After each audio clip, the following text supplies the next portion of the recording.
Mutu bahan pangan merupakan sebuah kebutuhan dasar manusia yang dimana tuh dia tuh harus dipenuhi dengan kualitas yang baik serta pemahaman tentang definisi faktor dan standar mutu bahan pangan sangatlah penting bagi keamanan dan kesehatan kita ya sebagai konsumen. Dan juga dari definisi mutu bahan pangan adalah suatu hal yang mengacu pada karakteristik fisik, kimia, dan organoleptik yang memenuhi standar keamanan dan kelayakan konsumsi. Ini mencakup aspek-aspek seperti rasa, aroma, tekstur, nutrisi, dan bebas dari kontaminasi bahan berbahaya. Yang pertama ada rasa yang enak dan sesuai harapan. Kedua ada aroma yang segar dan khas komoditasnya, seperti contoh ikan asap dengan ciri khas yang dia itu berbau smoky dari si kayunya dari proses pengasapan tersebut. Lalu ada tekstur yang lembut, renyah atau sesuai dengan jenis produk seperti keripik, halnya itu dia biasanya kriuk, bolu seperti halnya dia lembut, halus dan kenyal, lumayan kenyal. Dan keempat tuh ada kandungan nutrisi yang tinggi dan seimbang. Jadi selain faktor-faktor tekstur, rasa dan aroma, kita juga harus mengandalkan rasa, aroma. Itu juga kita harus mempertimbangkan nilai gizi tersebut baik atau tidak untuk dikonsumsi, atau bagus atau tidak. Yang kelima, bebas dari bahan berbahaya seperti logam berat atau pencemaran lain, seperti misalkan logam berat seperti merkuri dan juga lain-lainnya. Selanjutnya ada standar mutu bahan pangan. Standar mutu bahan pangan ini dibagi menjadi 3, yaitu 1. Standar nasional. Indonesia memiliki Standar Nasional Indonesia atau yang disingkat SNI yang mengatur persyaratan mutu dan keamanan bagi berbagai jenis bahan pangan. Yang kedua ada standar internasional. Selain SNI, ada standar internasional seperti Kodeks Alimentarius yang ditetapkan sebagai organisasi pangan dunia untuk menjamin mutu produk pangan global. Yang ketiga, ada sertifikasi mutu. Sertifikat mutu seperti halal, organik, dan HACCP membuktikan bahwa bahan pangan telah memenuhi persyaratan mutu dan keamanan yang ditetapkan. Selanjutnya, ada pengujian mutu bahan pangan. Untuk memastikan mutu bahan pangan, diperlukan serangkaian pengujian yang komprehensif.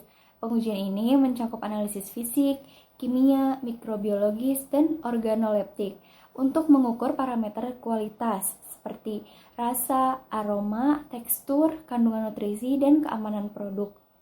Laboratorium pengujian bersertifikasi menggunakan metode standar dan peralatan modern untuk mendapatkan hasil pengujian yang akurat dan dapat diandalkan. Hasil pengujian ini menjadi dasar untuk menjaga kualitas produk pangan secara konsisten. Pengujian mutu bahan pangan. Untuk memastikan mutu bahan pangan diperlukan serangkaian pengujian yang komprehensif. Pengujian ini mencakup analisis fisik, kimia, mikrobiologis, dan organoleptik untuk mengukur parameter kualitas seperti rasa, aroma, tekstur, kandungan nutrisi, dan keamanan produk. Laboratorium pengujian bersertifikasi menggunakan standar dan peralatan modern untuk mendapatkan hasil pengujian yang akurat dan dapat diandalkan. Hasil pengujian ini menjadi dasar untuk menjaga kualitas produk pangan secara konsisten.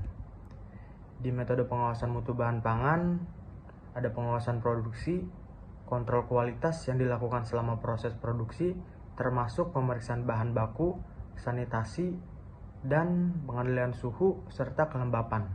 Selanjutnya di pengujian laboratorium, analisis fisik, kimia, mikrobiologis, dan organoleptik di laboratorium terakreditasi untuk mengevaluasi keamanan nutrisi dan karakteristik produk. Di inspeksi berskala, pemeriksaan rutin terhadap fasilitas produksi, proses, dan dokumentasi untuk memastikan kepatuhan terhadap standar mutu dan keamanan. Di audit mutu itu ada penilaian menyeluruh terhadap dalam sistem manajemen mutu dan prosedur untuk mengidentifikasi serta perbaikan yang diperlukan. Ya, saya akan menjelaskan tentang tantangan dalam menjaga mutu bahan pangan. Yang pertama, ada sistem distribusi yang tidak memadai. Infrastruktur distribusi pangan yang buruk, terutama di daerah terpencil, dapat menyebabkan kerusakan dan kehilangan mutu selama pengangkutan.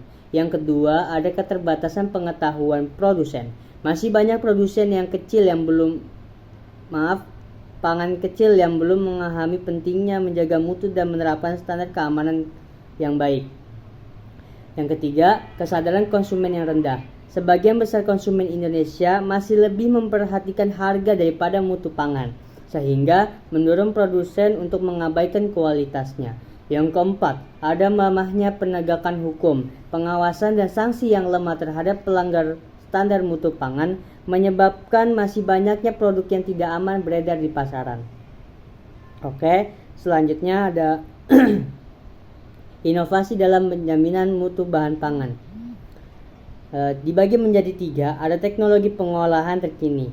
Pertama, ada teknologi pengolahan terkini, yaitu proses produksi yang lebih efisien dan higienis. Yang kedua, ada sistem pelacakan digital, yaitu memperkuat rantai pasok dan traceability produk. Dan yang ketiga, ada sertifikasi mutu canggih, yaitu standar keamanan pangan yang lebih komprehensif. Inovasi di bidang pangan terus berkembang untuk menjamin mutu dan keamanan produk.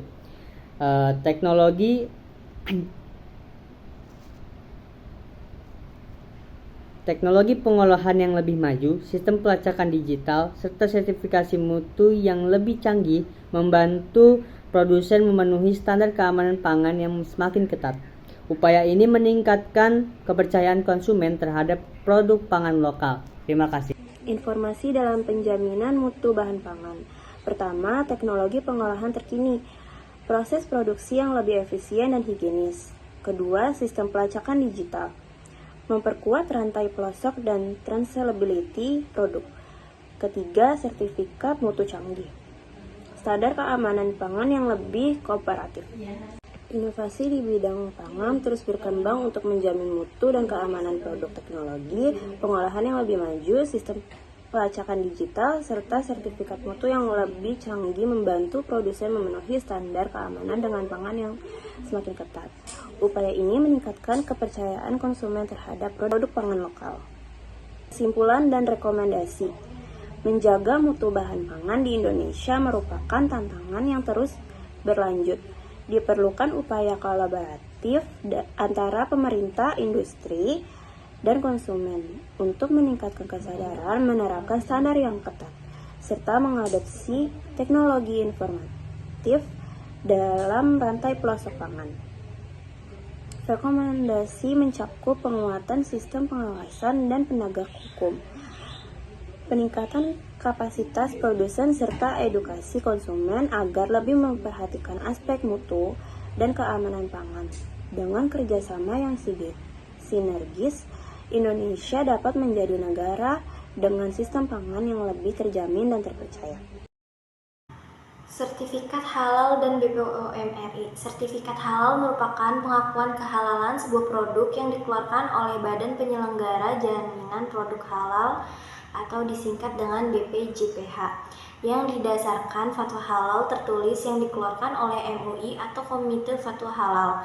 Sedangkan lembaga yang bertugas melakukan kegiatan pemeriksaan atau pengujian terhadap kehalalan produk itu merupakan lembaga pemeriksa halal atau disingkat dengan LPH. Selanjutnya BPOM RI makanan dalam.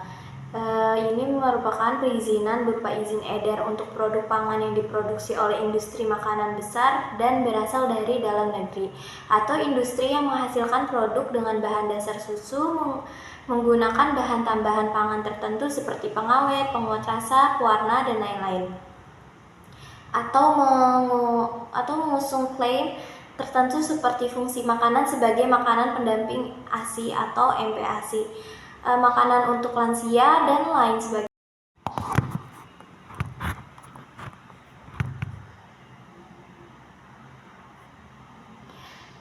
Selanjutnya SKP atau Sertifikat Kelayakan Pengolahan. Sertifikat Kelayakan Pengolahan merupakan sertifikat yang menunjukkan bahwa proses pengolahan produk makanan memenuhi standar kelayakan yang ditetapkan.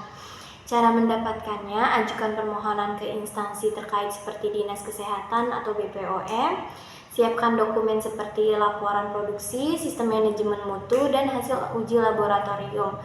Fasilitas produksi akan diaudit oleh pihak berwenang. Lalu, jika fasilitas dan proses produksi memenuhi standar, sertifikat SKP akan diterbitkan.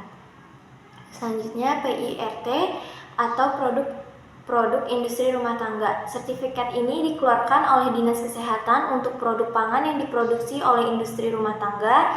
Cara mendapatkannya, pemilik usaha harus mengikuti pelatihan atau keamanan pangan yang diselenggarakan oleh Dinas Kesehatan. Lalu ajukan permohonan sertifikat ke Dinas Kesehatan setempat, sertakan dokumen seperti izin usaha, hasil uji laboratorium, dan foto produk. Dinas Kesehatan akan melakukan inspeksi ke tempat produksi. Jika persyaratan terpenuhi, maka sertifikat PIRT akan diterbitkan. HACCP Hazard Analysis and Critical Control Point, sistem manajemen yang menganalisis dan mengendalikan bahaya dalam produksi makanan. Cara mendapatkannya, mengikuti pelatihan HACCP untuk memahami prinsip-prinsipnya, buat dan implementasikan sistem HACCP di fasilitas produksi. Lakukan audit oleh lembaga sertifikasi yang diakui. Jika sistem HACCP memenuhi standar, sertifikat akan diterbitkan. Selanjutnya ada ISO, International Organization for Standardization. Standar internasional untuk sistem manajemen mutu, keamanan pangan, dan lainnya. Cara mendapatkannya yaitu mengikuti pelatihan yang relevan dengan jenis ISO yang diinginkan. Implementasikan sistem manajemen sesuai standar ISO. Lakukan audit internal dan kemudian audit oleh lembaga sertifikasi yang diakui. Jika sistem manajemen memenuhi standar, sertifikat ISO akan diterbitkan. Selanjutnya ada GMP, Good Manufacturing Practice.